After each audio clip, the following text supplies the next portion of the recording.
seguiremos haciéndolo porque sé que Mariano y todo el equipo están entusiasmados. Pero esto es una historia real, repito. Seguimos con la investigación. Segundo personaje, José Loeches. Parece increíble, pero lo contaron y esta es la historia. ¿Qué sabemos de él, Diego?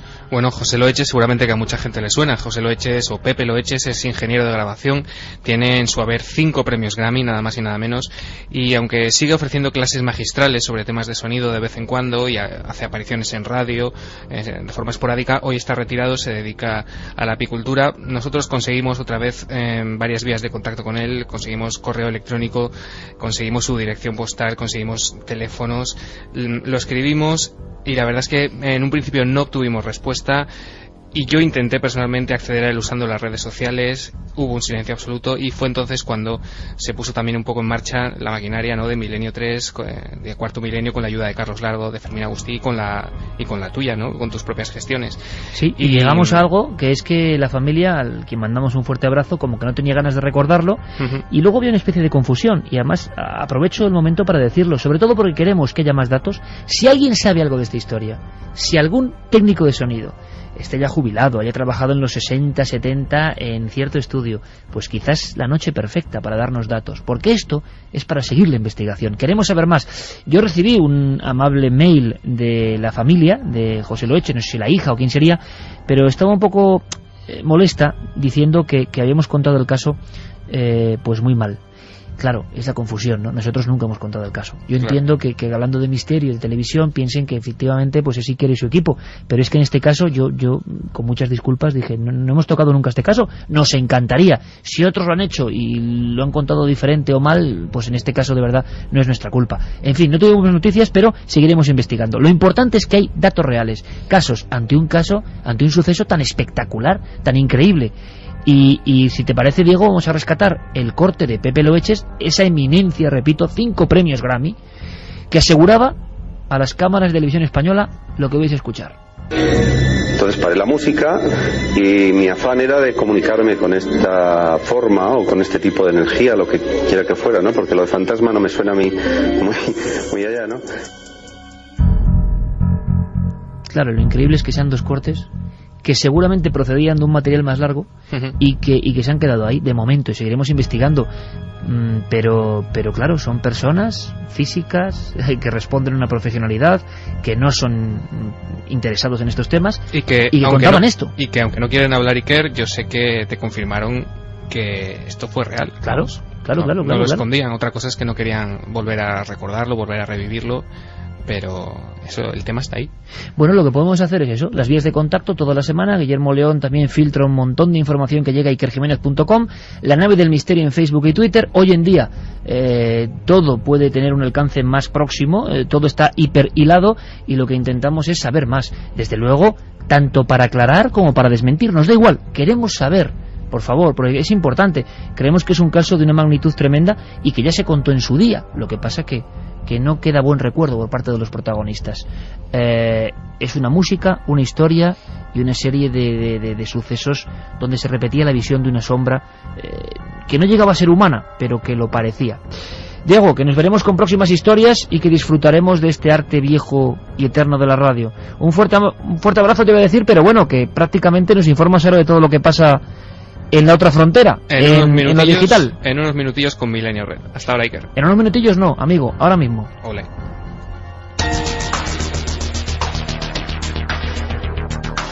Milenio Red. Toda la información digital del mundo del misterio. La piel en spray ya es una realidad y lo podemos ver con nuestros propios ojos. Si encontramos una manera de obtener piel sana y normal en tanta cantidad como queramos y en una semana, eso sería el santo grial. El doctor George Gerlach ha ideado un tratamiento digno de películas de ciencia ficción como Yo Robot, que permitirá que aquellas personas que hayan sufrido quemaduras de hasta 2º grado puedan recuperar la piel afectada muchísimo más rápidamente. Se habla de 4 días y sin ningún efecto secundario. Todo gracias a un dispositivo experimental a medio camino entre una pistola y un aerosol. En las últimas semanas ha circulado por diversos foros y webs un vídeo con imágenes realmente impactantes que, aunque ha sido puesto en duda por muchos usuarios de la red debido a lo sorprendente de su contenido, Fue de hecho emitido en el programa Explorer de National Geographic Channel. No hay debate posible. La llamamos pistola dermocelular y es un dispositivo para la aplicación de células en las heridas.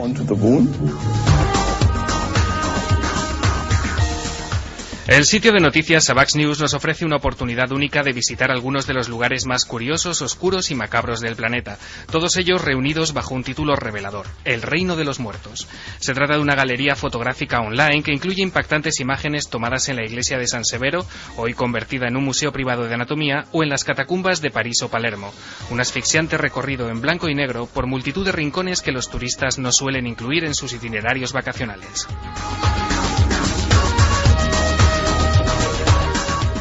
Sergi Faber es el responsable de andreas.faber.cat, una web dedicada a recuperar la valiosa obra de su padre, el añorado investigador Andreas Faber-Kaiser. Hola, bona nit, Catalunya, des de l'estudi 7 de la teva ràdio, amb les salutacions cordials de tot l'equip que fem possible Sintonia Alfa. Susana Bonany, Núria Robles, Carles Caiguera y Andreas Faber-Kaiser. En esta página encontramos una jugosa selección de los artículos que este autor, especializado en la investigación de la otra cara de muchos aspectos de nuestra historia, escribió para distintas publicaciones. También nos ofrecen los podcasts de sus programas de radio, una sección que va creciendo mes a mes. Además, está ultimando un apartado exclusivo sobre la revista Mundo Desconocido, de la que se ha digitalizado ya su primer ejemplar, disponible en PDF.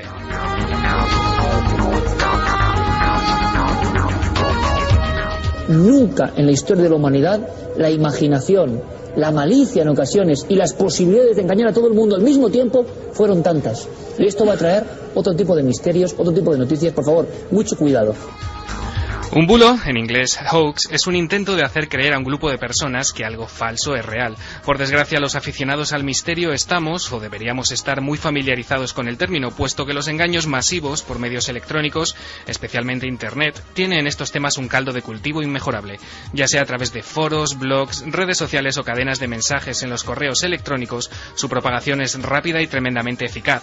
Para detectarlos, nada mejor que The Museum of Hoaxes, un espacio web que ha catalogado una impresionante colección de bulos desde nada más y nada menos que el año 750 hasta el día de hoy. Una página de obligada visita para confirmar o descartar sospechas. Como siempre, este enlace y todos los demás que hemos mencionado en estos minutos de viaje por la red estarán disponibles gracias a Guillermo León en ikerjiménez.com.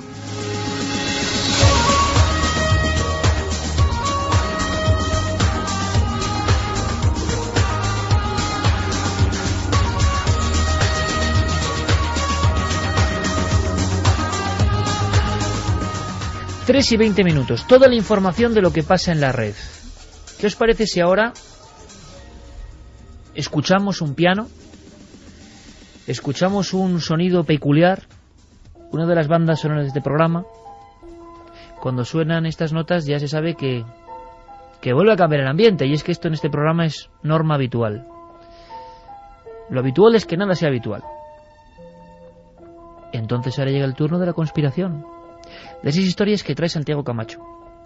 En la redacción venía por mí un momento y me decía: estoy pensando en dos posibilidades. Las dos eran fascinantes, pero una de ellas me extrañó sobremanera. Apenas conocía nada. Desde luego que hoy voy a aprender. Espero que los oyentes también. Conspiración, piano y Santiago Camacho.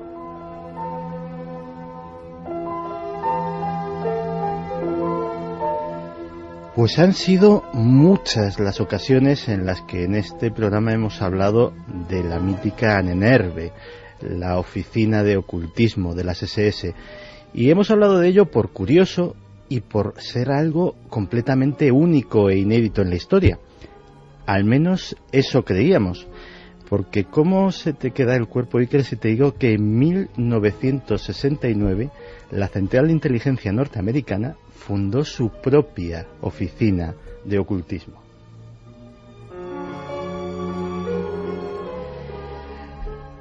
Y como antes, releyendo un libro, pues me encontré con un tema como era el del Triángulo de Bridgewater. Esta semana, releyendo otro de Gordon Thomas, Las torturas mentales de la CIA, me encuentro con un pequeño párrafo que hace referencia a algo que se llama la Operación Often.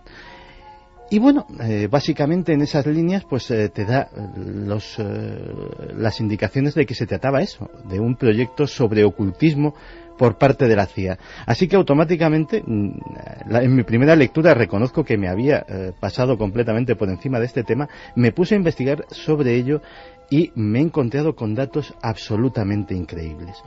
Para empezar, otro antiguo conocido del programa, el siniestro doctor Ewen Cameron, aquel médico canadiense que se dedicaba a borrar completamente la memoria de sus pacientes hasta dejarlas, la mayor parte de las mujeres, como recién nacidos. Pues este hombre parece ser que también era un experto en artes ocultas y que esa iniciativa, él ya trabajaba para el proyecto MKUltra, esa iniciativa parte de él, se la propone al Departamento de Servicios Técnicos de la CIA y obtiene un presupuesto inicial de $150.000. El nombre, Proyecto Often, Proyecto a menudo, es casi una broma, porque como él decía, a menudo estamos cerca de conseguirlo, pero nunca lo conseguimos.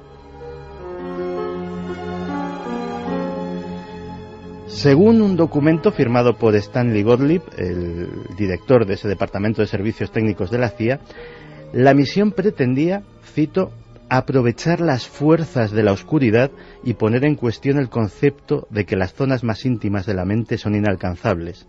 El proyecto tiene como objetivo crear un nuevo tipo de ser humano. Y bueno, comenzaron, y uno de sus primeros pasos en 1972 fue ponerse en contacto con la Archidiócesis de Nueva York para ver si podían ponerles a su disposición ni más ni menos que a todos los exorcistas, que en aquel momento eran 4, que trabajaban en la ciudad. Lógicamente, como parece ser que la central de inteligencia no fue muy clara en para qué querían esos exorcistas, pues la Archidiócesis, con muy buen criterio, decidió que no. Así que cambiaron de territorio y consultaron a Sybil Leek. Sybil Leek era en aquel momento posiblemente la bruja más famosa de los Estados Unidos. Bruja, era una de las digamos, precursoras de la Wicca, del movimiento del neopaganismo. Y bueno, era famosa porque tenía un cuervo siempre en su hombro, era a través del cual pues él lanzaba sus hechizos. Pues los funcionarios de la CIA comenzaron a conseguir que auténticos covens, auténticos aquelarres de brujas en todo el país empezasen a trabajar para ellos a base de ¿qué? Pues de mandar maldiciones a líderes enemigos, de intentar matar con el pensamiento o con la brujería a objetivos determinados y bueno, pues ellos irían viendo los resultados a ver si esto tenía algún tipo de utilidad.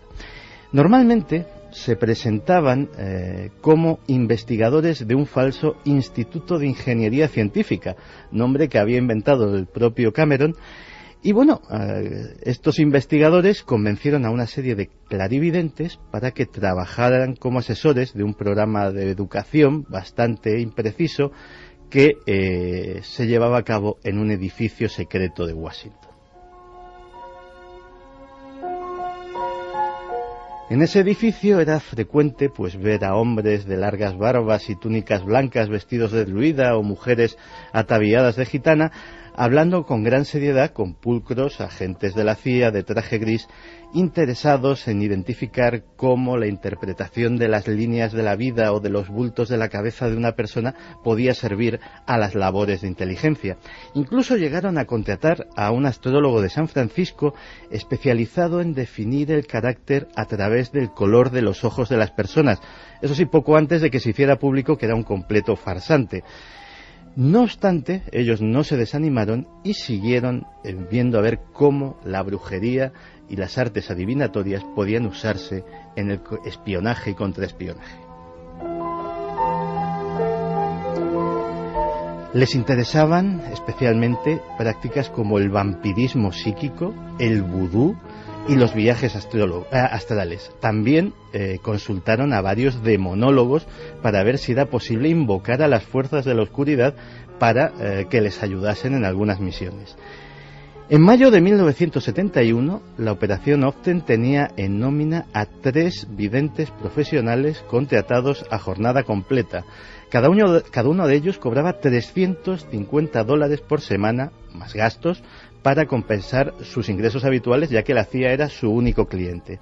Esta gente permanecía en cubículos insonorizados durante horas en un piso franco, leyendo periódicos y revistas de actualidad para que se centrasen en los temas que les alertasen psíquicamente.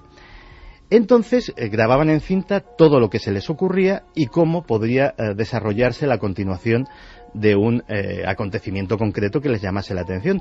Y la verdad es que acertaban con una pasmosa frecuencia. Uno de ellos predijo que el presidente Richard Nixon ganaría un segundo mandato, pero que durante este sufriría un severo revés político que, bueno, podría haber sido perfectamente el Watergate. Otro predijo que la guerra de Vietnam terminaría de modo desastroso para los Estados Unidos.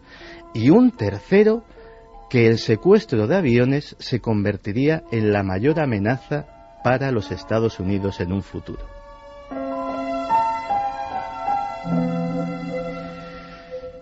También se hicieron esfuerzos considerables para cosas tan curiosas como conseguir las huellas palmares, las huellas de toda la palma de la mano de una antigua bestia negra de la CIA, ni más ni menos que Fidel Castro. Se montó toda una operación de inteligencia muy arriesgada para los agentes que la llevaron a cabo para conseguir estas huellas. Esas huellas se pusieron en manos de un experto quiromante chino que, sin decirle a quién pertenecían, dictaminó que se trataba de un dirigente nato, posiblemente un futuro papa. Bueno, en este caso nada más alejado, pero la verdad es que tenía cierta razón. Y lo más polémico, un varón con fuertes tendencias homosexuales. Este último chisme se transmitió, y esto es en serio, se transmitió al Departamento de Psicología Política de la propia CIA y se incorporó al perfil psicológico del líder cubano con el que trabajaban los agentes.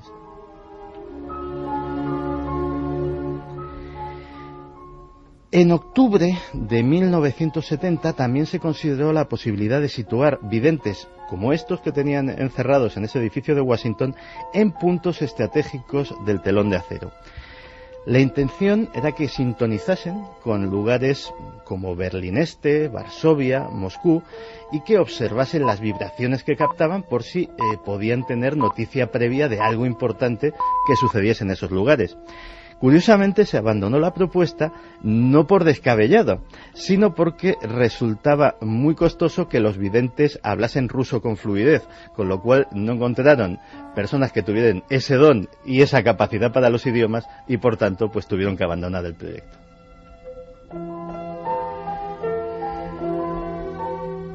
Llegó el proyecto a ser tan serio que financiaron una cátedra de ocultismo en la Universidad de Carolina del Sur, financiada íntegramente por la CIA. Posiblemente el punto más bizarro o absolutamente de película de ciencia ficción que tuvo esta historia es las sesiones de espiritismo, que se hicieron varias, intentando conseguir informes de agentes de la CIA muertos en acto de servicio y que no habían podido dar esos informes en vida. De hecho, uno de estos agentes, que además murió curiosamente años después en un triste y célebre caso, secuestrado y víctima de los hombres de Hezbollah, William Buckley, participó en estos hechos y declaró que posiblemente de todo este proyecto Often lo que más le impresionó fue un día que pasó junto a un despacho del que salían unos gritos aterradores que decían: no hay Dios, la deidad cósmica lo es todo.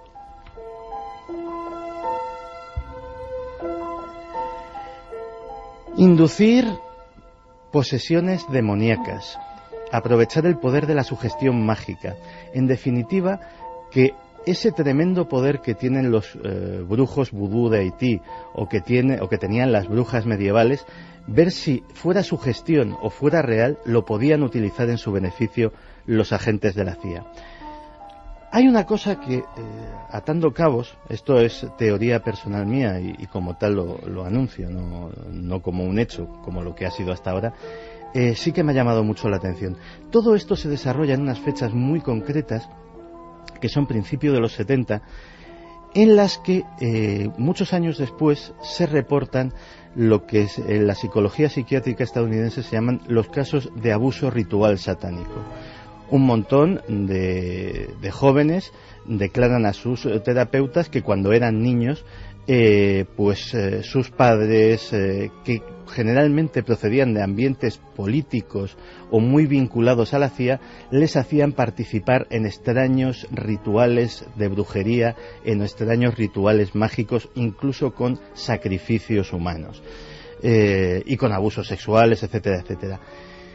Todo esto, los casos del abuso ritual satánico, son la base de un síndrome, el síndrome de memoria falsa, que dice que las personas que han sufrido un trauma de algún tipo, sea un abuso sexual, etcétera, etcétera, muchas veces utilizan un recuerdo falso para ocupar ese lugar y librarse del fraude. Pero los abusos rituales satánicos, curiosamente, solo se daban en unos lugares muy concretos, que son esas cercanías de los círculos de inteligencia de los Estados Unidos, y en unas fechas muy concretas que curiosamente coinciden con el desarrollo del proyecto Ofen. Para terminar, el proyecto Ofen se canceló a mediados de los 70, pero tuvo una continuación de la cual no sabemos nada ni se ha filtrado nada. El proyecto Connecticut Hulu. Su nombre en clave es lo único que conocemos.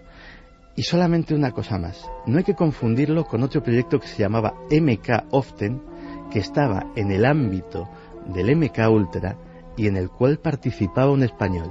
Pero esa es otra historia.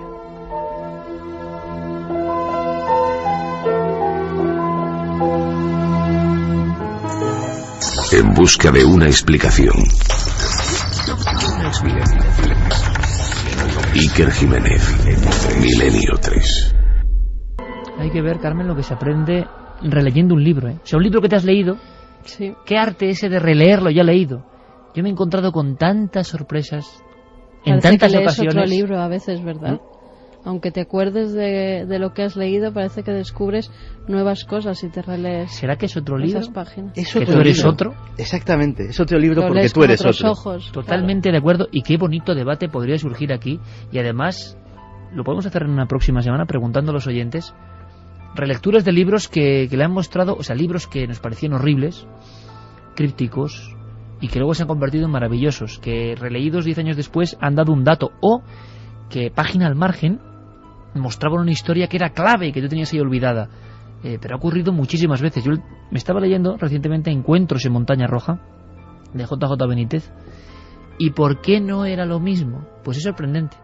Cuando yo leí Encuentros en Montaña Roja, que tiene un inicio que es demoledor, o sea, periodísticamente demoledor, maravilloso, es ese JJ Benítez, año 78, Gaceta del Norte, y le pasan la llamada, fijaos qué inicio, le pasan la llamada de la secretaria, que le dice, del periódico, que un piloto de Iberia, de Aviaco, le llama porque recién llegado al aeropuerto de Las Palmas han estado viendo en las últimas noches unos focos de luz, unas luminarias dentro del volcán apagado de Lanzarote llamado Montaña Roja.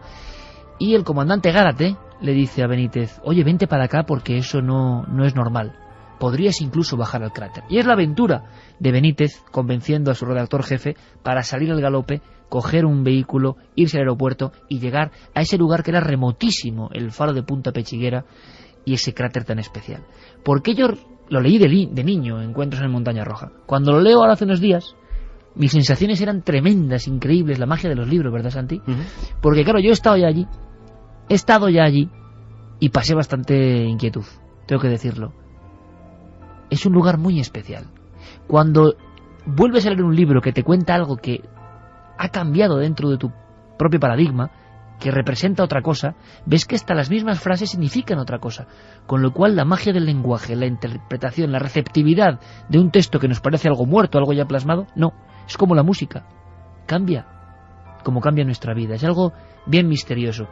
Bueno, hablaba Santiago Camacho en esta magistral columna sonora hablándonos de un proyecto que yo desde luego desconocía, que eso aparecía eso en una nota al margen, y quería recordar, para que no se pase de largo, que en el informativo de Carmen, en las noticias de las 2, hablaba un hombre, fíjate qué curioso, es toda esa época, Santi, es el inicio del año 73, coincide en Estados Unidos, no deja de ser curioso, ¿eh?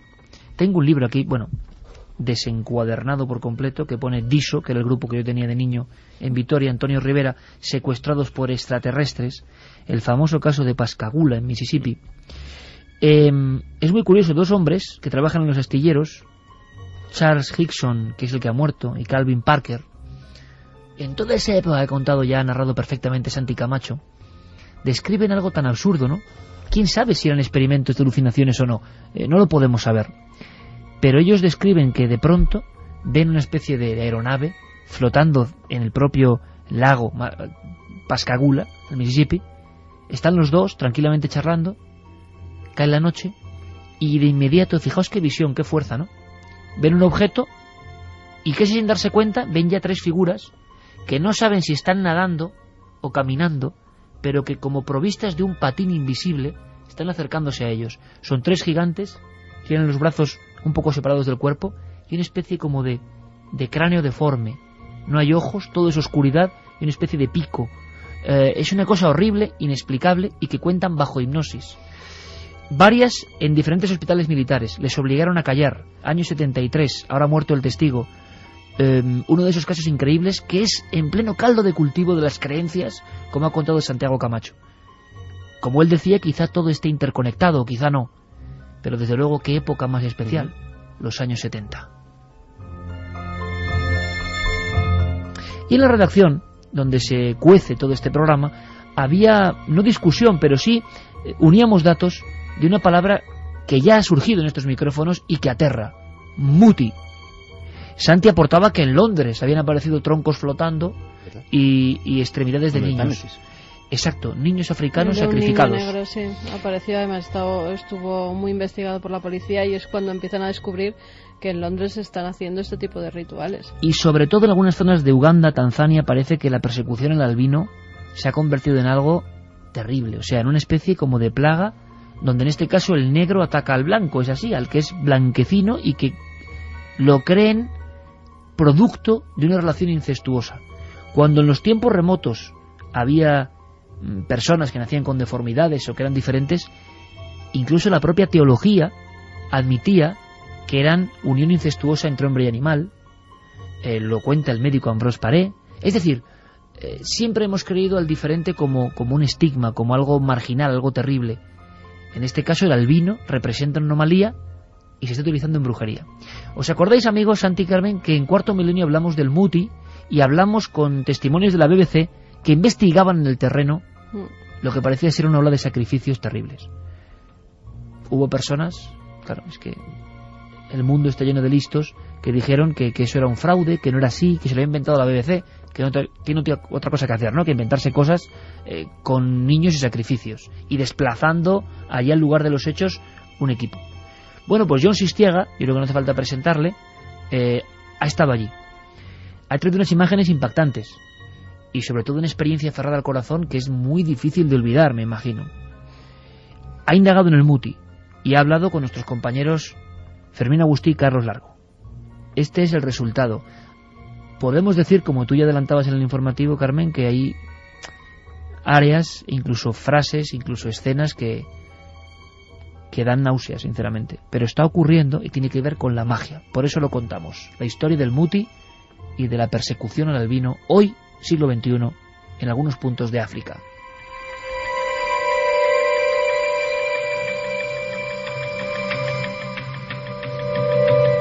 En Tanzania, nacer albino es nacer perseguido, estar condenado y vivir permanentemente con miedo. El pensar que en una sociedad donde solo existen negros, aquellas personas que nacen blancas por un defecto de melanina en la piel, pues son o hijos del diablo, o hijos de un espíritu, o espectros, o productos de una violación de un blanco, o productos o subproductos de una enfermedad venérea. Todas esas estupideces han ido creciendo a lo largo de los años y han conformado pues una situación en la que el que nace albino automáticamente está excluido del resto de la sociedad. John Sistiaga y el equipo de Canal Plus se han lanzado a Tanzania para descubrirnos esta realidad en el documental Los Blancos de la Ira, un país en el que están censados 8.000 albinos cuando se sabe que hay unos 100.000. Por eso es muy fácil que desaparezcan, como por arte de magia. La razón es que tiempo atrás realmente sí que desaparecíamos. Pero ahora ya sabemos por qué. ¿Por qué? Porque nos solían matar. Y después de matarnos, hacían desaparecer los cuerpos. Así que no desaparecíamos porque queríamos. Nos mataban y luego decían que nos habíamos desvanecido porque nadie nos volvía a ver. No se perseguía a nadie, no había prensa detrás como tú ahora. Pero esta es la realidad. Esta es mi madre. Ella ya se ha ido. Y este es mi sitio, esta es mi parcela. Cuando muera estaré aquí. Así que si te dicen que he muerto, ven aquí y aquí me encontrarás, al lado de mi madre. Siempre hay curanderos buenos y curanderos malos, es decir, el muti bueno y el muti malo. Pero ¿qué diferencia hay entre los dos? La brujería buena es la que utiliza partes humanas para realizar un ungüento, y la brujería mala, según ellos, es la que utiliza también partes humanas, pero de personas vivas. Miles de historias desgarradoras, como la de Tindi y Viviana, dos hermanas que perdieron a su padre y que 2 días después fueron brutalmente atacadas. A una de ellas consiguieron mutilarla salvajemente, le arrancaron una de las piernas a base de machetazos, intentaron arrancarle la otra pierna también, que nos la enseñó, y la verdad es que la tiene llena de costurones, incluso 2 dedos, ¿no?, que la pobre cría puso para evitar que le cortaran la pierna, ¿no? La cría se desmayó enseguida, y la otra niña, que también Tindi, que también es albina, pues ya nos contaba pues el miedo que pasó, no solo por la atrocidad que estaban haciendo con su hermana, sino porque ella estaba pensando que ahora iban a ir a por ella, ¿no? Hay casos que incluso rozan el canibalismo. Me taparon la cabeza con una manta, pero la abrí un poco para ver qué estaban haciendo. Entonces vi cómo los asesinos tapaban la boca de Mariam y con un cuchillo la degollaban. Uno de ellos recogió la sangre que salía con un cazo y cuando se llenó empezaron a bebérsela uno detrás del otro. Cuando terminaron de beber la sangre, sacaron una bolsa grande y cortaron a hachazos sus piernas. Las metieron dentro. 3:45, ¿estáis ahí? ¿Se puede añadir algo más? La barbarie humana.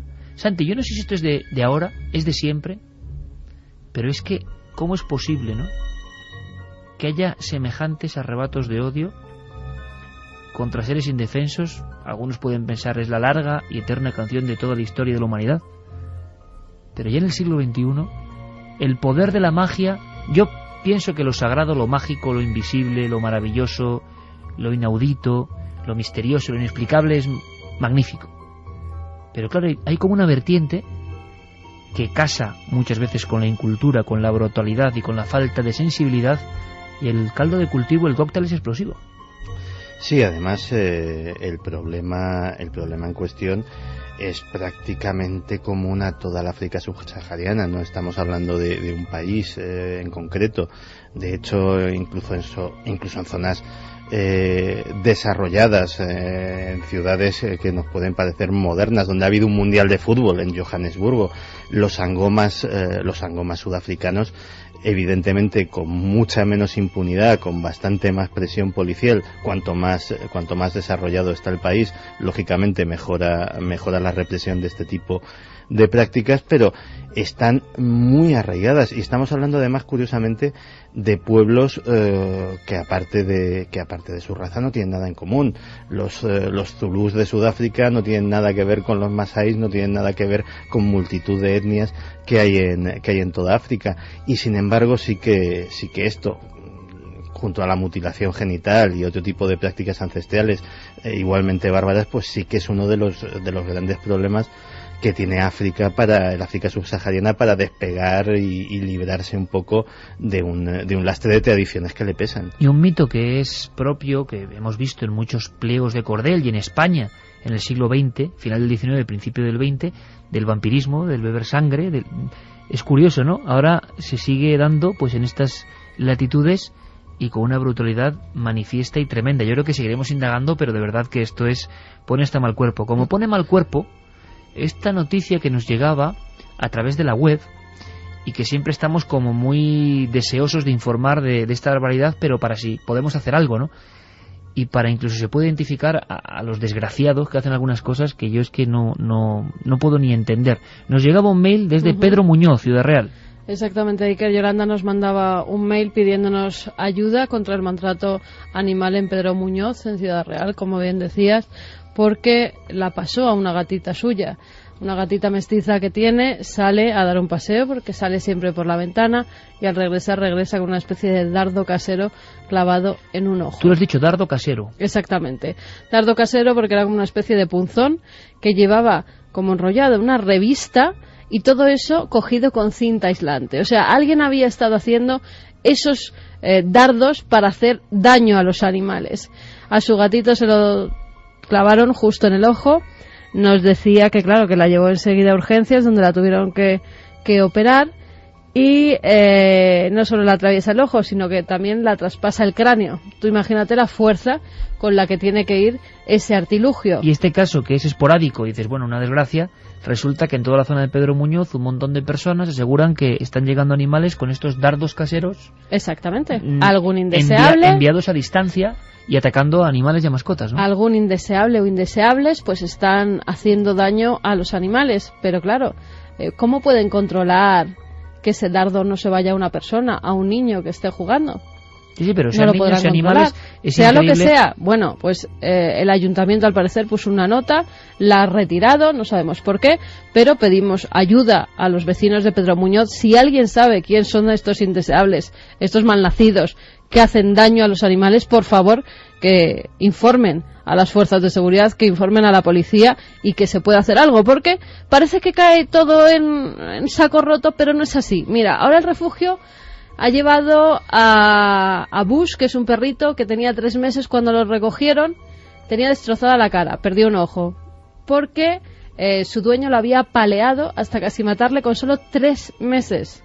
3 meses tenía el perrito. Bueno, pues ahora está imputado el dueño de ese perro por apalearle y se va a tener que enfrentar a un juicio, esperemos que con penas graves. Sí, señor, si es que eso es justo lo que iba a decir. El caso del dardo, que sea un dardo es meramente anecdótico, con escopetas de perdigones, con palos, con piedras, con tirachinas, con lo que el que tiene esa mala sangre usa el elemento que tiene a mano y alguno pues le echa imaginación, como hemos visto. Pero lo importante es que efectivamente, o sea, hay ya una legislación que se puede aplicar, una legislación contra el maltrato.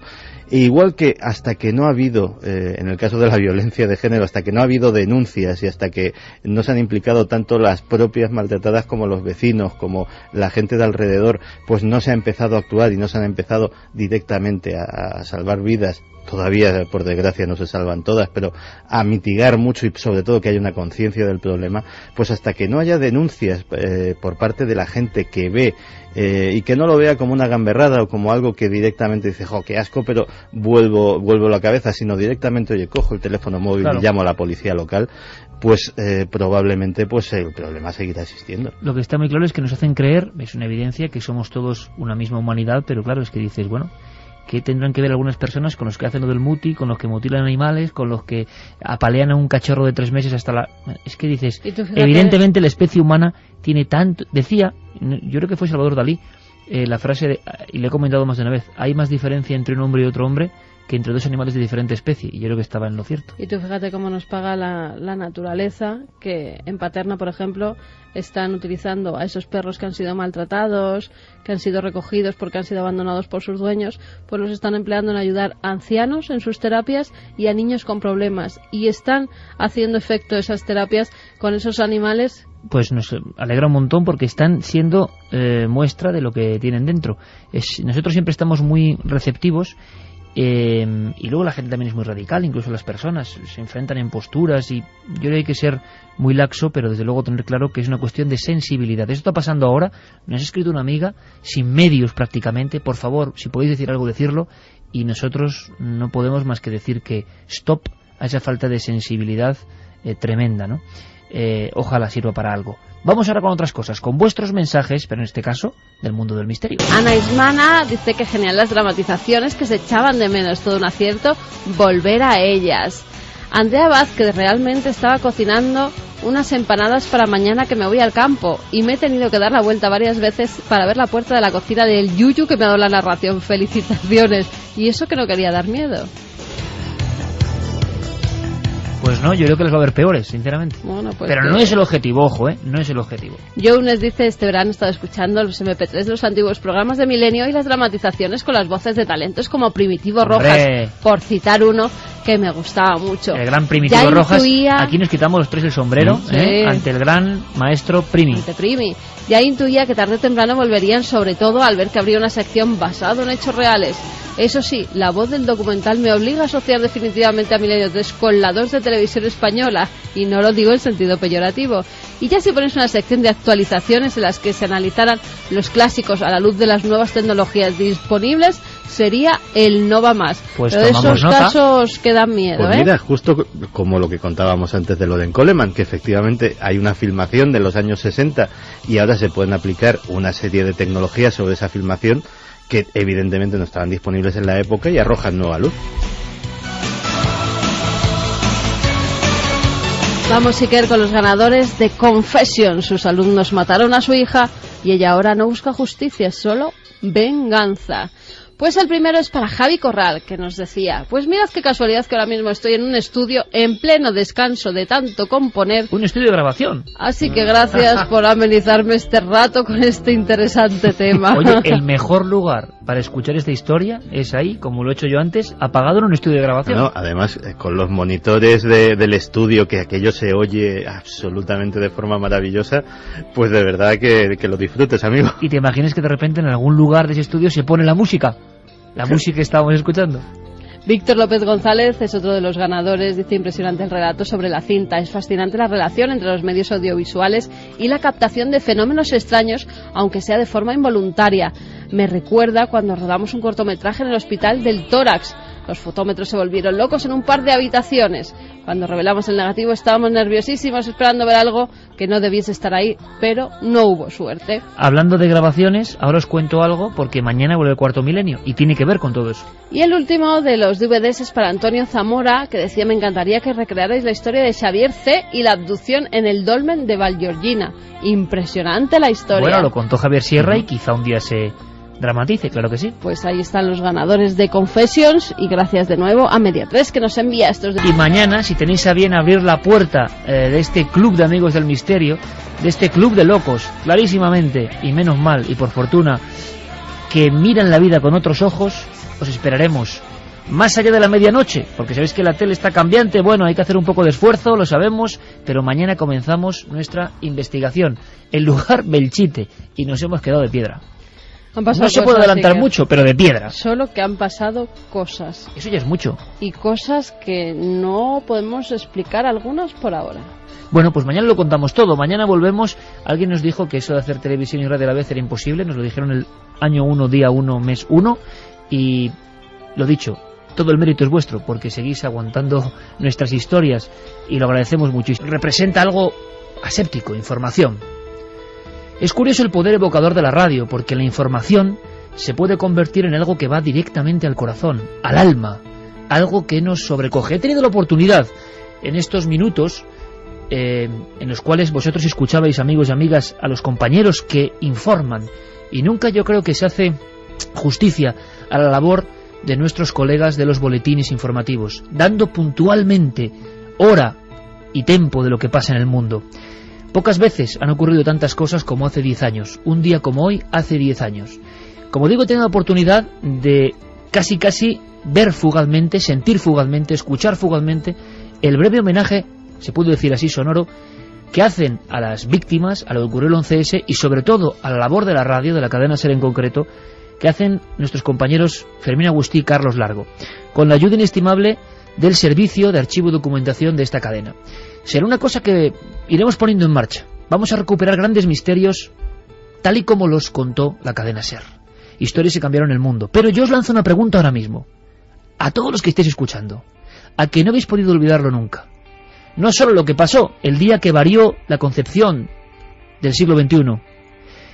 El día que varió todo, realmente. ¿Qué estabais haciendo aquel día? El 11 de septiembre del 2001. Nadie lo ha podido olvidar, es como una cicatriz en el tiempo, imborrable. Uno de esos hechos que, aunque pasen siglos, se recordarán en las enciclopedias del futuro. Aún estamos casi asimilándolo. Os digo una cosa, compañeros.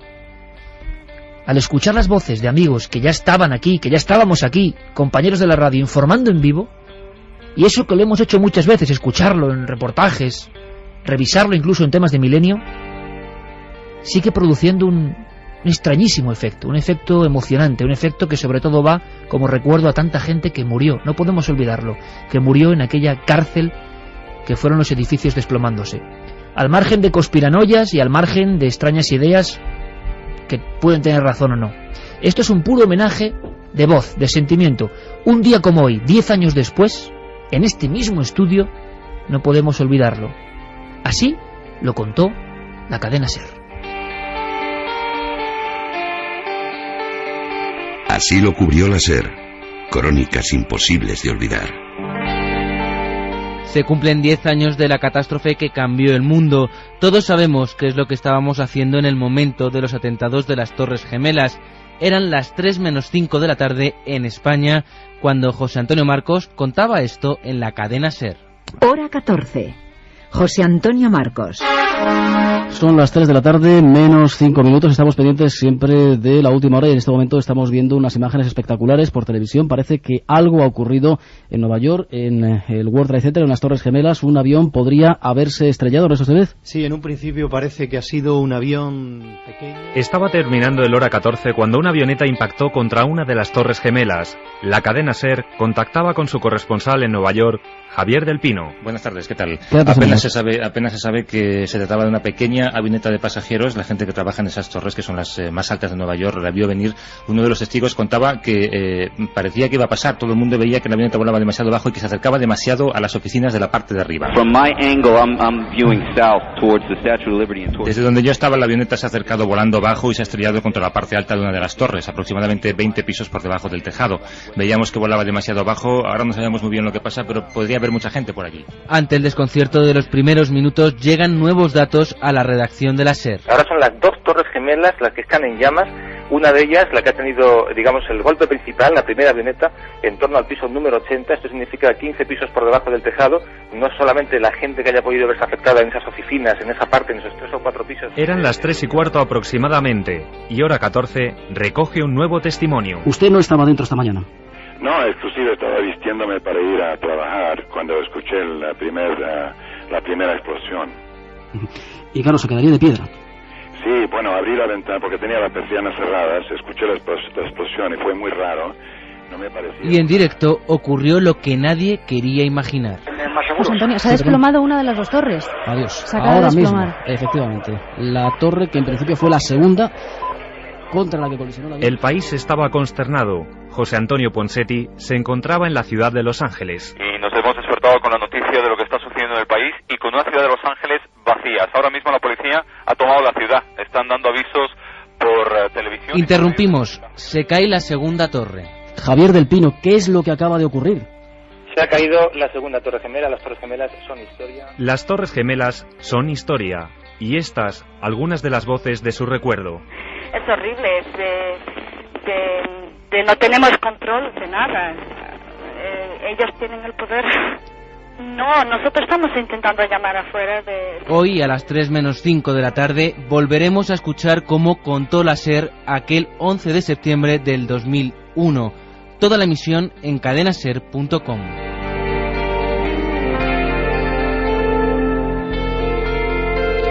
3 y 13 minutos. Es un fragmento de apenas 3 minutos, precisamente, recordando voces. El poder evocador de la radio tiene aquí toda su fuerza. Creo que llega incluso más hondo al corazón escuchar las voces de nuestros compañeros y desde luego de los que estaban allí, de queridos compañeros como Marcos, Ponseti y tantos otros, envueltos ya en una historia que iba a cambiar el destino de la humanidad. Verlo sin imágenes provoca un shock, no sé qué creéis, compañeros, qué opinéis, incluso más fuerte. Una tremenda lección la de Carlos Largo y Fermín Agustí de poner esta música de fondo, porque nos deja en esa tesitura emotiva de decir, nosotros lo hemos vivido. Muchas veces nos cuentan cosas de la historia, leemos cosas de la historia. Esto, por desgracia, lo hemos vivido. ¿Qué estáis haciendo vosotros, el 11S? Aquel 11 de septiembre yo estaba preparándome para el cierre de la edición de la revista Más Allá, era director entonces de esa publicación y recuerdo que salí de las oficinas para tomar algo, era la hora del almuerzo, y al entrar en el restaurante donde habitualmente almorzaba con parte del equipo, me quedé hipnotizado viendo en la televisión esas imágenes. Yo pensé que era el tráiler de una película. Todos lo pensamos. Sí, que no era real. Que no era real. Aquel día no comí. Me quedé viendo fascinado aquello que estaba sucediendo y que estaba dentro del telediario de la información de la televisión. Los impactos durísimos. Este de las Torres Gemelas, porque es el primero a nivel mundial y con una iconografía tan brutal, tan tremendo de la destrucción, que es difícil imaginar algo igual. Sigue siendo un misterio en algunos aspectos. Luego en Madrid tuvimos ese doble golpe tremendo, ¿no? Yo recuerdo, ¿tú te acuerdas, Carmen? Estábamos en un centro famosísimo sueco de las afueras y la escena era todas las televisiones. Vaya imagen, ¿eh? Cientos de televisiones proyectando la misma imagen. Y al principio todo el mundo creyó que era una película. Una película. Santi, ¿tú dónde estabas? Yo estaba en Tenerife. Estaba visitando a mi padre, era parte de mi viaje de novios. Me acababa de casar apenas unos días antes. Y estaba en la Plaza de los Cristianos esperando a mi padre para comer. Y sonó el teléfono móvil, y era Arturo Valoria, que era entonces compañero nuestro, redactor en la revista Enigmas, que me dice: tío, se han estrellado 2 aviones contra las Torres Gemelas de Nueva York. Y yo me acuerdo de dije: Arturo, vale, que estoy de viaje de novios, pero la broma no tiene ni la más remota gracia. Dice: no, que es completamente en serio. Y entonces me acerqué a un bar que hay en la plaza, y en la televisión estaban viendo las imágenes automáticamente. En ese momento llegó mi padre, nos fuimos a su casa y pasamos la tarde pues viendo el desarrollo de aquel drama en aquel momento absolutamente surrealista que se estaba desarrollando, porque después vino el Pentágono, después vino el United 93 y fue un día absolutamente lleno de extrañas emociones. Estoy seguro que ahora, y lo hacemos a través de Facebook, de Twitter, de cadenaser.com, por favor, porque es parte de nuestra historia. ¿Qué estabais haciendo? ¿Cómo vivisteis eso? Yo creo que el fenómeno película se nos pasó a todos por la mente, porque era inconcebible. Solo en el séptimo arte se podía imaginar uno vivir algo así. Se incorporó nuestro compañero Javier Pérez Campos. Javi, buenas noches. ¿Qué hacías tú el 11S? Buenas noches. Tú eras muy pequeño. Sí, yo estaba además recién llegado de clases, comiendo y demás. Y fue un momento igual, momento película que decías, pensar que estabas viendo algo con unos efectos especiales nunca vistos, y realmente cuando era bastante pequeño y demás, pero sí que entendía el impacto de lo que aquello significaba, y la comida desde luego no pude continuarla. Todo el mundo se quedó paralizado en aquel instante, y luego serían, yo no sé, si en brevísimos titulares, Santi, porque esto es cuestión un poco de homenaje, ¿no? No de echar más sal en la herida, porque a veces uno se queda alucinado con lo que escucha, lo que se dice, y ya llevamos y llevaremos durante la semana que viene muchos días escuchando homenajes, cuestiones conspiranoicas o no, pero a día de hoy, dentro de esta terrible tragedia, que a veces yo creo que la gente se olvida, que lo que ha habido sobre todo es una inmensa tragedia humana, desaparecidos, historias de superación, historias de muerte, historias del tercer hombre, como ese último superviviente que baja todas las Torres Gemelas, recordémoslo por favor, y que él dice que alguien le ha llevado, un tercer hombre le ha llevado, y cuando sale, al salir, al ver la luz, casi creyendo que es un sueño, esa entidad que le impulsa, se derrumba la Torre Gemela. Pero lo habitual no es esto, sino historias de muerte, historias de familias rotas, historias de una tremenda herida. En Teletipo, Santi, hoy se sigue argumentando y siguen saliendo cosas. Esta misma semana, claro, a colación del 10º aniversario, es lógico que hablemos de esto, aunque sea brevemente, salen nuevas pruebas para los conspiranoicos. Sí, esta misma semana han salido, por ejemplo, unas imágenes hasta ahora inéditas de el campo de Pensilvania donde se estrella el United 93.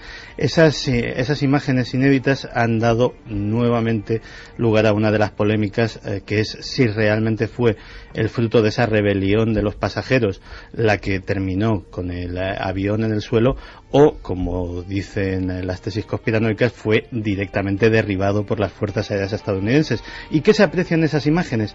Pues lo que ha llamado la atención es que no se ve más que humo, no se ve absolutamente nada más que una llanura con una tenue columna de humo que sale del lugar del impacto, pero en el cielo hay una enorme nube de humo negra. Esa enorme nube de humo negra es la que está induciendo a pensar que hubo una explosión en el aire que no se corresponde precisamente con ese pequeño hilito de humo de los restos que quedan abajo, con lo cual a los que creen en la tesis del derribo del avión pues les ha dado nuevas alas. Han quedado muchísimos cabos sueltos.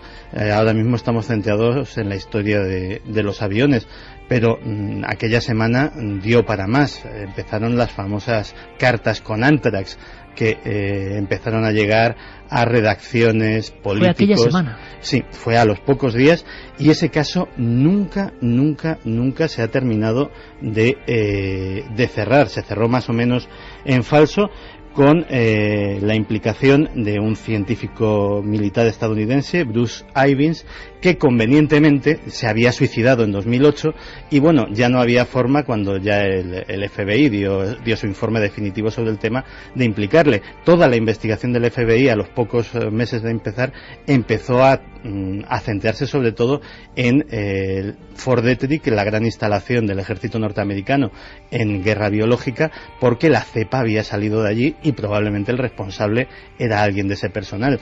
A nadie le ha convencido esa explicación de que precisamente el que se ha suicidado de todo el personal de Fort Detrick fuera precisamente el responsable. Hay montones de grupos. Sigue habiendo portavoces que hablan de que eso fue una voladura controlada, incluso no sé, organizaciones que se reúnen de vez en cuando, dan conferencias dando muestras de cómo, según ellos, eso fue todo un complot. Siguen existiendo. Sí, siguen existiendo, y además muy activos, dando efectivamente ciclos de conferencias por todo el mundo. Las más llamativas son las que podríamos denominar de alguna forma las asociaciones sectoriales. Por ejemplo, Arquitectos e Ingenieros por la Verdad del 11S, que son arquitectos e ingenieros que en esas conferencias pues demuestran para ellos imposibilidad de que las dos torres gemelas cayeran a plomo, es decir, cayeran a la misma velocidad que caería una bola de metal soltada desde la azotea. Es decir, si hubieran ido colapsando las plantas una sobre otra, eso hubiera caído a menos velocidad, como un castillo de naipes, pero según ellos, pues algo debió provocar que prácticamente colapsara todo. Son arquitectos de verdad y lo defienden de verdad. Sí, luego hay pilotos por la verdad del 11S, bomberos por la verdad del 11S, que desde sus campos de expertos en sus respectivos temas, pues señalan las incongruencias de la versión oficial.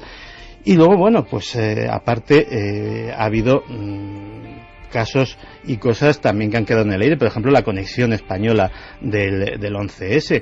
En la cárcel de Extremera ahora mismo hay un hombre, Abu Dada, que fue condenado a 14 años de prisión por su implicación en estos hechos. De hecho, Mohamed Atta pasó en España el mes de julio de aquel año, 2 meses antes, y nadie sabe pues exactamente qué papel cumplió esa célula española de Al Qaeda en todo este asunto.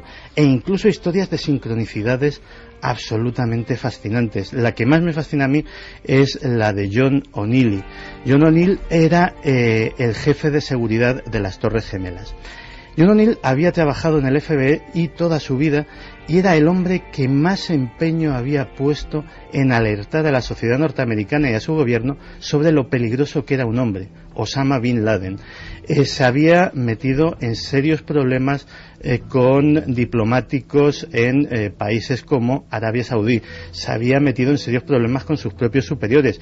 Estos le habían dicho que su caza del hombre era ya una cuestión personal, obsesiva, y eso le había hecho abandonar el FBI y conseguir un trabajo como jefe de seguridad en el World Trade Center. Su primer día de trabajo fue el 11 de septiembre de 2001 y falleció víctima del hombre que él había dedicado su vida a perseguir. Incluso, Javier, y aunque sea muy brevemente, el negocio editorial, el mundo editorial que tú muy bien conoces, tuvo un racimo impresionante de libros, desde psiquiatras, desde policías, explicando lo que había pasado en el 11S, por supuesto políticos, sí, pero el más vendido fue uno de la conspiración, si no me equivoco, Thierry Meyssan, y aquella historia de conspiración. Y luego de este hombre se ha sabido poco, ¿no?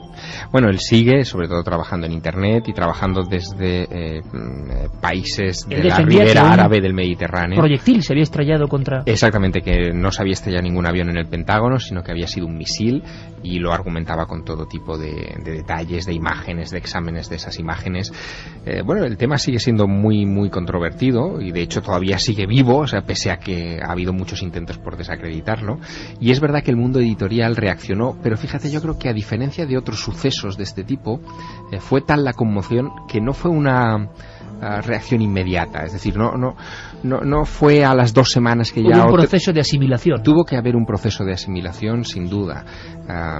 De hecho, bueno, Santi lo sabe muy bien, los primeros libros salen con cierto pudor, incluso los primeros proyectos de película son muy controvertidos porque la llaga está muy viva. Es lógico, ¿no? De hecho, en la publicación del libro de Thierry Meyssan en España, yo tuve un pequeño protagonismo porque en aquel entonces pues la editorial con la que trabajaba era La Esfera de los Libros. Yo me entero de esto, tenía una relación muy buena con el que entonces era mi editor, José María Calvin. Le llamé rápidamente por teléfono y digo: José María, tenéis que comprar esto ya. Y estabas tú detrás, en la tramoya. Curiosamente, digo, si me hubiese llevado un porcentaje, me hubiese llevado un dinerito importante porque vendió muchísimo en España.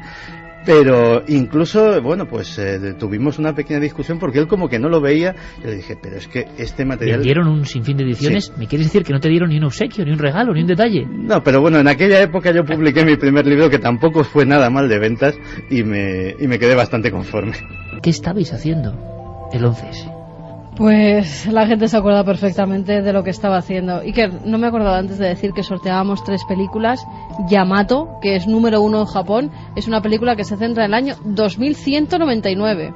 Que la humanidad está al borde de la extinción. ¿Qué es lo que sorteamos? 3 películas. Y un recuerdo a nuestro buen amigo García Mediano, que era una frase suya, uno de los primeros compañeros directores de producción en Cuarto Milenio, y su frase era 3 películas. Lo has dicho con el mismo tono, así que me he acordado de él.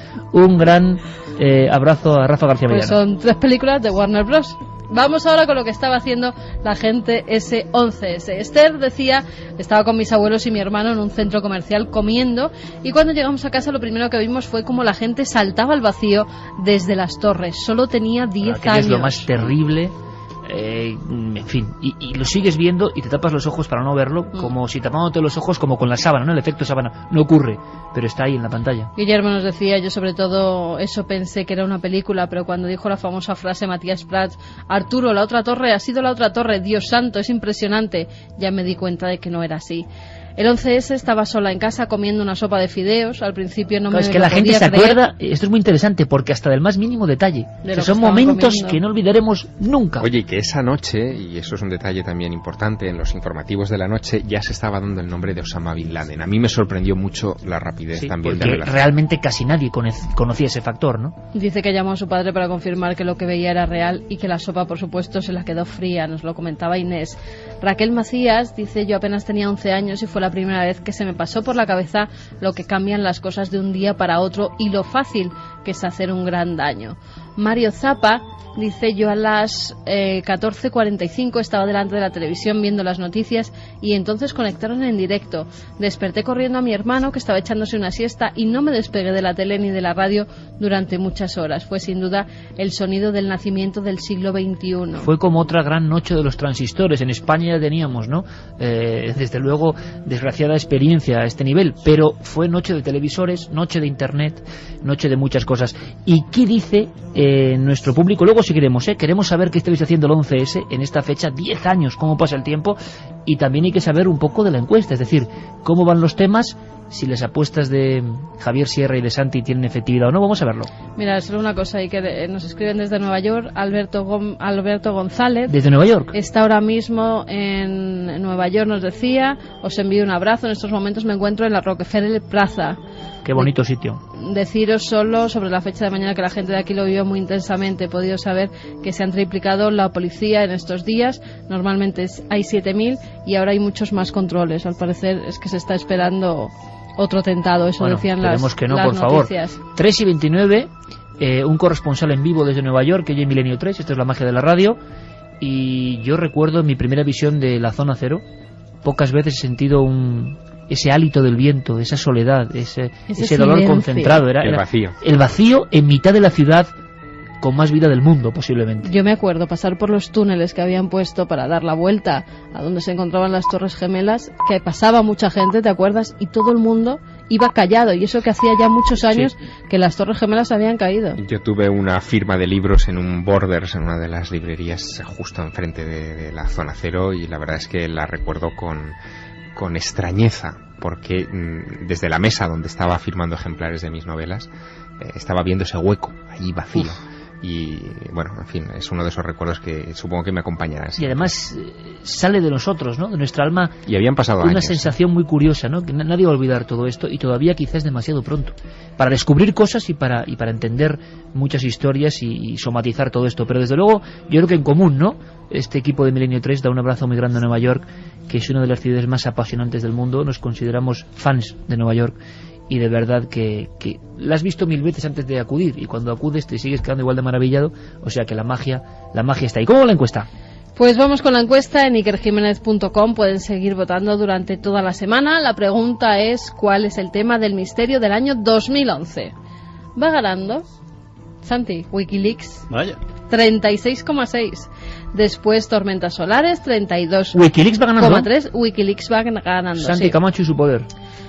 Le sigue Tormentas Solares con 32,3, después Extrañas Muertes de Animales, 13,5, El Cometa Ellerin, 8,1, Extraños Sonidos de la Tierra, 7,4 y Las Nuevas Caras de Belmez, 2,1. Pues parece que, bueno, las caras de Belmez no han convencido al gran público como noticia y que se pueden quedar fuera. Bueno, el público decide, desde luego. Uno de los temas, el que quede último al final del programa, será rápidamente pueden seguir eliminado. Escribiéndonos, Iker, en www.cadenaser.com, milenio3 con número @cadenaser.com, y también estamos muy atentos al muro de Facebook y a Twitter. Atentos también porque Javier Pérez Campos, con una nueva sección, nos trae historias maravillosas. Pero antes hablamos del 11S, del 2001, Internet, la red, lo digital, el ciberespacio, es decir, todo lo que se cuece. ¿Quién es nuestro cronista? Diego Marañón, que en ocasiones hace Milenio Red versión extendida, con polémica, con historias, como la semana pasada, y en otras él es un fenómeno para adaptarse al medio. Milenio Red versión comprimida, pues como aquellos calditos de cubo que había de concentrados que hay todavía. Bueno, pues como eso. Toda la información en apenas 4 minutos. Muy atentos, porque cada cosa que cuenta Diego es una historia que está pasando ahora mismo en Internet y que os interesa y nos interesa. Milenio Red. Toda la información digital del mundo del misterio. El huracán Irene no solo dejó un rastro de caos por Nueva York, sino también algo más inesperado, casi como un clon del monstruo de Montauk que hizo las delicias de los aficionados a la criptozoología hace poco más de un año. Una extraña criatura apareció varada en la orilla de la isla de Long Beach. Se trata de un monstruo que dejó el huracán Irene. Aparece un tanto como hinchado y no se la ha podido identificar, según informó un sitio web. Ahora se espera que las muestras de ADN sean analizadas para determinar de qué criatura se trata. Mientras tanto, en la red se especula con la naturaleza del animal. Un perro, un oso o incluso, no sería la primera vez, una simple falsificación. Tiene menos ficción de lo que la gente piensa. Lo que sí me gusta es que ese libro haya llegado al corazón de la gente. Eso quiere decir que algo tiene el agua cuando la bendicen. Una noticia muy esperada. JJ Benítez, quien por cierto esta semana cumplía 65 años anunciando su deseo de abandonar la investigación activa, colgaba este verano una nota en su página oficial, jjbenitez.com, donde nos comunicaba que el pasado 12 de julio fue terminado el 9º y último Caballo de Troya. 1.300 641 folios y 218 días invertidos en la transcripción de los folios del mayor son las cifras que el autor navarro nos adelanta en esta última hora. Al parecer, es posible que el tan esperado final de la saga llegue a las librerías en octubre o noviembre. A mí me ha cambiado 180 grados. Mi visión de Dios, por supuesto, mi visión del propio Jesús de Nazaret, de su trabajo aquí, de las razones de su venida, de su verdadero mensaje, me ha hecho totalmente distinto en el sentido de cuál es mi objetivo en la vida. Apolo 18, un falso documental que explica las razones de por qué el hombre no ha vuelto a la Luna, se estrena este fin de semana en los cines estadounidenses. La expectación en ciertos sectores de la red ha sido tan grande que la propia NASA ha salido al paso. Aunque en un primer momento la agencia estuvo implicada en el largometraje, tras comprobar cómo iba a desarrollarse la campaña de marketing al más puro estilo Bruja de Blair, esta semana decidían lanzar una rotunda advertencia: Apolo 18 no es un documental. Además, seguramente relacionado con este asunto, en Internet podemos encontrar un vídeo viral con un programa falso, supuestamente censurado en los años 70, que ha creado bastante revuelo y que en no pocos sitios se ha dado por cierto sin serlo. Nos suponemos a ustedes enterados de los rumores que en los últimos meses azotan como un vendaval a la NASA. Unos rumores que nos hablan de unos archivos, unas imágenes, unas filmaciones, como mínimo incómodas para el programa espacial norteamericano y, por qué no decirlo, para el resto del mundo. Y 10 años después de la catástrofe, el movimiento de los 9/11 Truthers, o buscadores de la verdad del 11S, sigue más activo que nunca en la red. Se trata de gente que desconfía de la versión oficial sobre lo ocurrido y que busca explicaciones y teorías alternativas. A lo largo de la historia, la búsqueda de explicación para acontecimientos impactantes como Pearl Harbor y el asesinato del presidente Kennedy ha generado teorías contrarias a las conclusiones oficiales. El 11 de septiembre es uno de esos acontecimientos. Y es que Internet tiene una importancia fundamental para los teóricos de la conspiración. Para comprobarlo no hace falta más que darse una vuelta por abouttopsecret.com, una de las páginas sobre conjuras no oficiales más visitadas del mundo, que recientemente publicaba una interesantísima y reveladora macroencuesta sobre el 11S entre sus usuarios y visitantes. Ese enlace y todos los demás que hemos mencionado en este Milenio Red estarán accesibles gracias a Guillermo León desde ikerjiménez.com.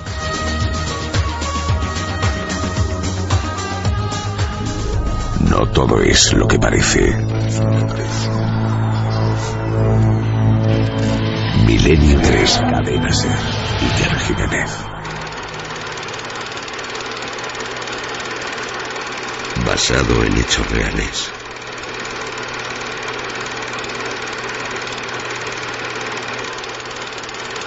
Pues sí, un viejo proyector de cine, de esos que ya casi no quedan. Porque las películas que queremos comentar tienen su historia fotograma a fotograma. Yo lo planteaba a mis amigos y a todos vosotros. Vamos a ver. Atentos porque esto es muy sorprendente. Es otra especie de caja de Pandora pero llena de celuloide. El interpretador, el hombre de la sala, colocando estas viejas cintas, es Javier Pérez Campos. 1847. Hydesville, Nueva York. Fraude o no, ahí nace el moderno espiritismo. Incluso hay una especie de monolito que lo recuerda. Unas niñas, unos golpes. Seguro que se ha contado en la radio más de 1847 veces. Así que no hace falta repetir ni un solo argumento. Se funda la conexión posible entre hombres y entidades de otros planos. Se cuenta que se encontrará también en el subsuelo el cadáver de un buhonero, Charles Bryan Rosma. Se cuentan 1000 historias que al final se quedan fluyendo entre la realidad y la ficción. Pero la fecha está clara, 1847. ¿Es posible que en Estados Unidos, 30 años antes, una familia viviese los mismos acontecimientos? Y me atrevo a decir, con mucha mayor gravedad, parece que sí. Esa película se llamó Maleficio y venía con el cartelito tan polémico de basado en hechos reales. Esta noche descubrimos si eso es verdad.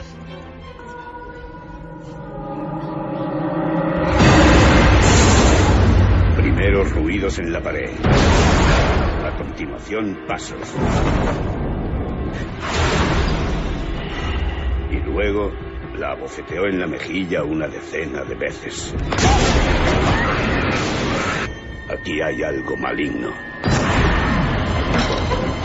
¿Quién anda ahí? Ahora todos ¿Todos sufrimos pesadillas, profesor? ¡Betsy! ¡Betsy!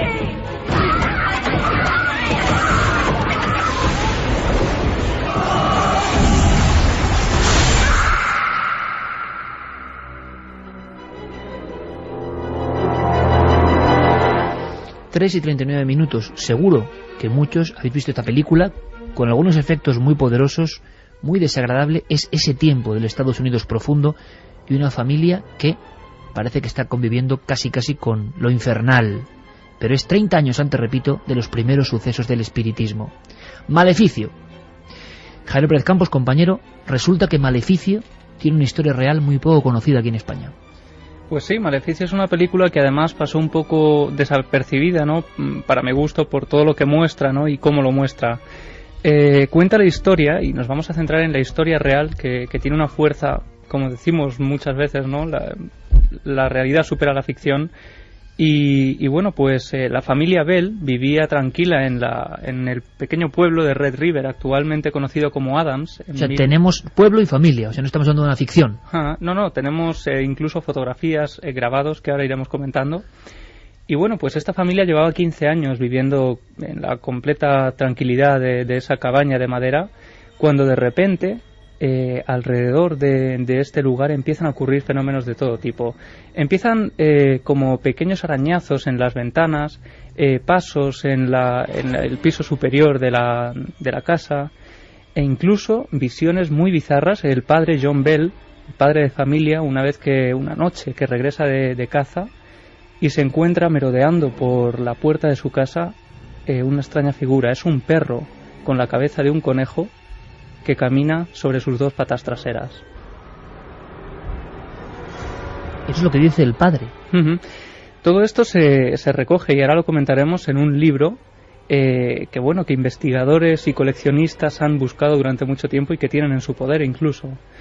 Bueno, esto empieza a inquietar a la familia Bell, empieza a romper con la cotidianeidad, ¿no? de sus vidas, y empieza el fenómeno a tener mayor intensidad cada vez. Si quieres, vamos a escuchar el primer corte, en el que vemos cómo el director Courtney Solomon reflejaba el principio de estos fenómenos en la habitación de Betsy Bell, que es principalmente la persona que sufre incluso las agresiones de este fenómeno. Sí, es la hija de John Bell, la persona principal de esta historia, y que es la principal afectada.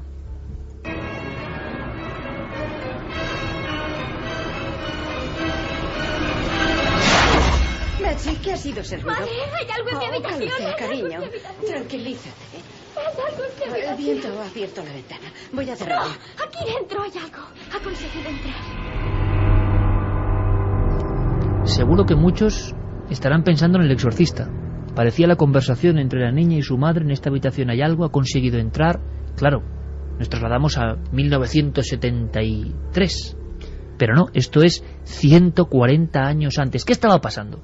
Pues era el momento de uno de los primeros ataques que sufre Betsy en su habitación, pero como te digo, con el paso del tiempo parece que este ser que atormentaba a la familia Bell empieza a tener una ira mucho mayor, una fuerza mayor, y empieza principalmente con estos arañazos, golpes y demás. Acaba incluso arrancando las ropas de la cama de Betsy, acaba incluso golpeando en la mejilla varias veces, arrastrándola de los pelos por el suelo de su habitación y de toda su casa, e incluso los familiares una noche abren la puerta y ven como Betsy está como colgando del cabello, y unas manos invisibles están abofeteándola. Y este es el cartel, que era un efecto especial, cuidado, muy logrado, de la película Maleficio, que yo creo que se estrenó hacia el 2007 y 2008 en España. El cartel era de verdad impactante, era una muchacha, claro, uno lo veía desde el punto de vista del misterio, y era como recrear todo el ambiente de la historia de las hermanas Fox, todo. La muchacha, una adolescente, estaba pues prendida por algo del aire, el pelo hacia arriba, el pelo erizado hacia arriba, como cogido por una mano invisible, y algo le estaba agrediendo. Y ese era el cartel, que además tuvo su polémica en su día en Estados Unidos. Al parecer, los investigadores del caso real llegan al límite de asegurar que esto estaba ocurriendo en esa casa en 1817. Sí, en 1817. Y además la historia llega a tomar un calibre que gente de poblaciones cercanas incluso se empieza a acercar a este hogar casi como peregrinaciones hacia lo sobrenatural. Bueno, la familia Bell en ningún momento cobra nada a todos los visitantes, incluso se les ofrece cobijo y alimento durante el tiempo que quieran estar allí. Y bueno, pues llega un momento en que incluso piden ayuda a un exorcista de la época, ¿no? Claro, el fenómeno, Javi, por lógica, mucho antes del nacimiento del espiritismo, ¿cómo había sido interpretado por las autoridades? Imagino que desde el prisma eclesiástico. O sea, ahí había aparecido el demonio o estaba ocurriendo algo demoníaco, aunque lo que estamos viendo es muy parecido a otros casos, pues como el ente y otras historias de místicos y no místicos que se sienten agredidos por algo.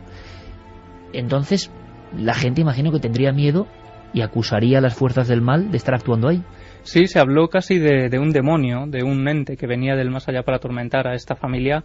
Y bueno, por eso precisamente se montan incluso sesiones de espiritismo temprano, ¿no?, digamos, en las que bueno, pues se reza la Biblia, se leen todo tipo de oraciones, de salmos, intentando expulsar a ese demonio de ese lugar. Y de esto me cuentas que hay constatación histórica. Sí, existe un libro que ahora comentamos un poquito más adelante si quieres, que bueno, pues un coleccionista tiene en sus manos ahora mismo, y existen copias incluso por internet que la gente puede comprar. Existe la cabaña donde ocurrieron todos estos hechos, existen grabados de todos los personajes, y existen sobre todo las tumbas de aquellas personas que murieron atormentadas. Por favor, ahora cogeos de la mano. Recitaremos juntos esta oración 3 veces. Demonio, en nombre de nuestro Señor Jesucristo, enmudece y sal de esta casa para siempre. Demonio, en nombre de nuestro Señor Jesucristo, enmudece y sal de esta casa para siempre. Demonio, en nombre de nuestro Señor Jesucristo, enmudece y sal de esta casa para siempre. Demonio, en nombre de nuestro Señor Jesucristo, enmudece y sal de esta casa para siempre. Nos imaginamos, evidentemente, un colectivo muy religioso, muy cerrado, muy temeroso de Dios y del demonio, centrado en esa casa. ¿Por qué? Porque las agresiones a esa niña seguían, agresiones de una entidad aparentemente invisible. El resto de la familia podía ver los fenómenos. ¿Se detectaron o clasificaron fenómenos típicos de los poltergeists o del espiritismo? Claro, porque, bueno, se podría hablar un poco de una psicosis de esta niña, ¿no? Pero es que todos los miembros de la familia Bell sufrían en sus carnes, de una forma o de otra, los fenómenos de este tipo, ¿no? Siempre agresivos. Sí, siempre agresivos. Lo que pasa es que se habla, y en muchos estudios posteriores que se han hecho sobre este caso, estudios modernos parapsicológicos, se habla un poco de que este ente desconocido tenía cualidades casi humanas, y era selectivo, porque procesaba un odio terrible y atroz hacia John Bell, padre de familia, y también hacia Betsy Bell, y sin embargo hacia la madre, hacia Lucy Bell, procesaba sin embargo un cariño fuera de lo normal. E incluso, bueno, pues estas agresiones físicas eran visibles continuamente. Llega incluso a agredir sexualmente a Betsy Bell. Esa escena que luego veríamos en películas como El Ente ya ocurrieron cientos de años antes. Y bueno, incluso pues otro tipo de fenómenos como por ejemplo, llegar a reproducir conversaciones que habían ocurrido y tenido lugar en casas de los vecinos, pues en el salón de la casa de los Bell. Estabas hablando de personas que en aquella época, siglo XIX, aseguraban que estaban oyendo voces que se correspondían a escenas, claro, mucho antes de cualquier tipo de grabación, que se producían en otros lugares. Sí, e incluso que adelantaba hechos futuros que iban a ocurrir, y bueno, amenazaba continuamente de muerte a John Bell, y esto es un hecho importante porque finalmente acabaría ocurriendo lo que este supuesto ente decía desde un primer momento. Hubo incluso presencias en la casa humanas, me refiero, de máxima importancia, interesándose por el caso. Sí, allí llegó un hombre, pues una persona de alto rango militar, a tomar constancia de lo que estaba ocurriendo, ¿no? Esa persona vive en sus carnes todo lo que allí le habían comentado, las agresiones, con más virulencia que nunca prácticamente. Aquella persona se fue diciendo que prefería luchar contra la Armada Británica a pasar una noche en la casa de los Bell, y aquella persona era Andrew Jackson, que con el tiempo acabaría siendo el 7º presidente de los Estados Unidos. Vayamos a la realidad, a esto que parece una película increíble. Por cierto, ¿hubo alguna muerte? Sí. Ocurrió finalmente John Bell un 19 de diciembre del año de los 1830, ¿sí? John Bell aparece muerto en su habitación al lado de una botella. Pues todos piensan que John Bell ha sido envenenado, ¿no? Dan a probar el líquido de esa botella a un gato que tenían por allí y el gato efectivamente muere. Lo que no se sabe y se ha teorizado mucho es si John Bell le cambiaron sus medicamentos por esa botella de veneno, o si fue él que en un intento desesperado de acabar con la maldición intentó acabar con su vida. Ha habido investigadores que hablan de caso concreto, de grabados, de fotografías de una casa, o sea, una especie de copia de lo que ocurre en Hinesville, Nueva York, donde existió hasta hace poco, ahora creo que hay una reproducción, la casa donde nace el espiritismo. Nos extraña que esto sea mucho antes. Hemos logrado saber algo de ese libro. Sí, vamos a escuchar en el corte pues a uno de los investigadores privados que tiene este libro en sus manos. Fue el primero, Beau Adams, coleccionista de la zona, y que pues se obsesionó con el caso hasta lograr dar con este libro. El aspecto más interesante de esta historia es que la gente y los lugares puedan demostrarse como algo real. Había un hombre llamado M.V. Ingram que escribió Historia autentificada de la bruja de Bell. Se imprimió en 1894.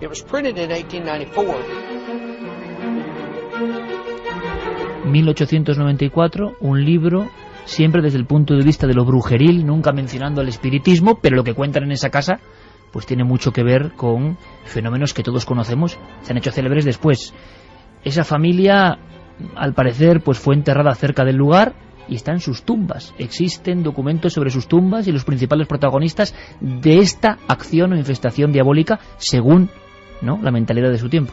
Sí, finalmente la teoría que se llegó a dar al porqué del encantamiento. Esta familia había vivido 15 años antes en ese hogar y nunca había ocurrido nada extraño ni habían vivido nada fuera de lo normal, ¿no? Hasta ese momento. Pronto empiezan a atar cabos y llegan a un nombre, Kate Batts. Kate Batts era una vecina con la que John Bell, el padre de familia, había hecho unos tratos, una compraventa de tierras que finalmente no había acabado como debía acabar, y Kate Batts perdió dinero, ¿no? en esa compraventa. Pues Kate Batts, delante de muchísima gente, de una gran cantidad de personas, maldijo a John Bell y le aseguró que él y su familia acabarían pagando por ese timo, entre comillas. Por eso la historia y el título de la película, que jugaba con esa historia que no se explica bien en el film, de maleficio, o sea, una casa maldita. Y hay una vieja, nueva tradición, porque a día de hoy siguen personas acudiendo al entorno, al lugar de los hechos, esperando algo. Hoy. Sí, porque el momento en el que el ente se va es un momento también muy de película, ¿no? Aparece una gran bola de humo en medio del salón y una voz asegura ser el espíritu y asegura que se marcha, pero que volverá 7 años después para atormentar a sus predecesores. Efectivamente, las crónicas constatan que 7 años después vuelve ese maleficio durante unos días a atormentar a los descendientes de la familia Bell, que aún hoy en Red River se siguen encontrando gente con el apellido Bell.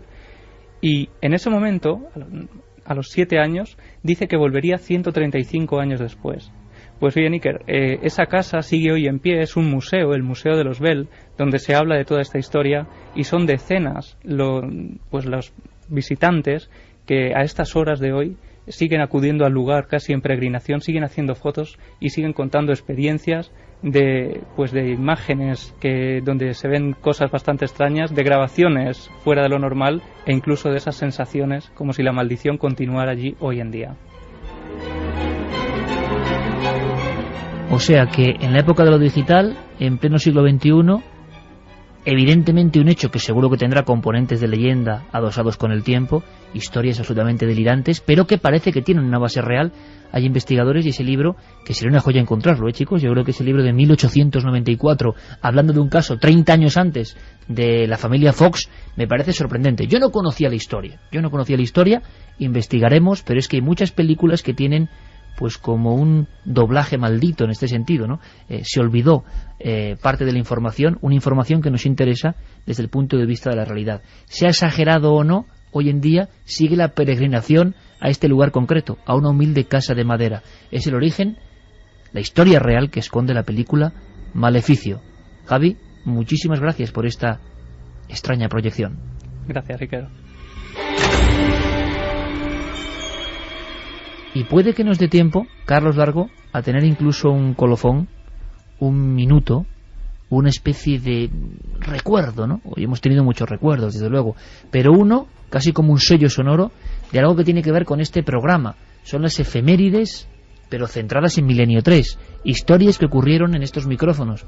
Y como vamos ya acumulando muchos programas, muchos cientos de programas, Carlos Largo nos quiere poner un poco nostálgicos. Carlos, buenas noches. Buenas noches, Iker. Después de esta historia de los Bell, después de recordar el 11S, después de Milenio Red, después de los Butalla, después de Xavier C., después del médico y su testimonio, a ver con qué cierras el programa, amigo. Pues vamos a continuar por la senda del miedo.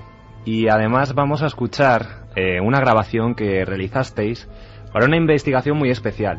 El programa se emitió el 9 de marzo del 2003, volvemos al pasado, y vamos a recuperar un sonido vinculado a una familia, la familia Chamorro, y un lugar, la Casa de la Colomera. Allí estuvisteis con Luis Mariano y recogisteis una grabación que a mí pues me ha llamado mucho la atención. Vamos a escuchar. Estamos en un lugar donde no hay absolutamente nadie, en mitad de la nada. De repente, en algunas psicofonías donde surge este sonido que vais a escuchar, los perros de muy lejanos puntos se ponían locos a ladrar. En este son los pájaros, era todo silencio y de repente los pájaros empiezan a piar de una forma tremenda y surge algo mecánico, un sonido mecánico, que nos parece sinceramente una puerta que se abre, o una especie de cajón de madera que se abre y un sonido como de una onda que interfiriese. Ahí no había absolutamente nada, no había postes de electricidad. Bueno, escuchad vosotros. En el momento de la grabación no se oía nada y estábamos ahí, con todo completamente aislado.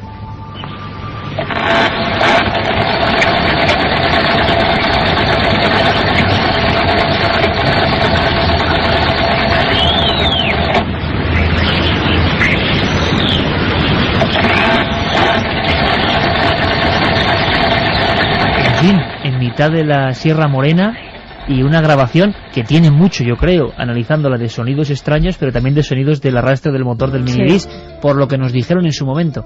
Pero es una historia tremenda, tumba sin nombre, tiene mucho que ver con, por ejemplo, la familia de los Bell, a otro nivel, claro, una familia atemorizada por fenómenos extraños, tumbas que no tienen inscripción alguna y que recuerdan para algunos el misterio de las caras de Belmez.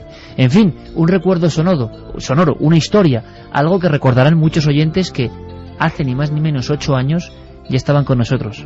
Charlie, como siempre, muchísimas gracias. Gracias a ti.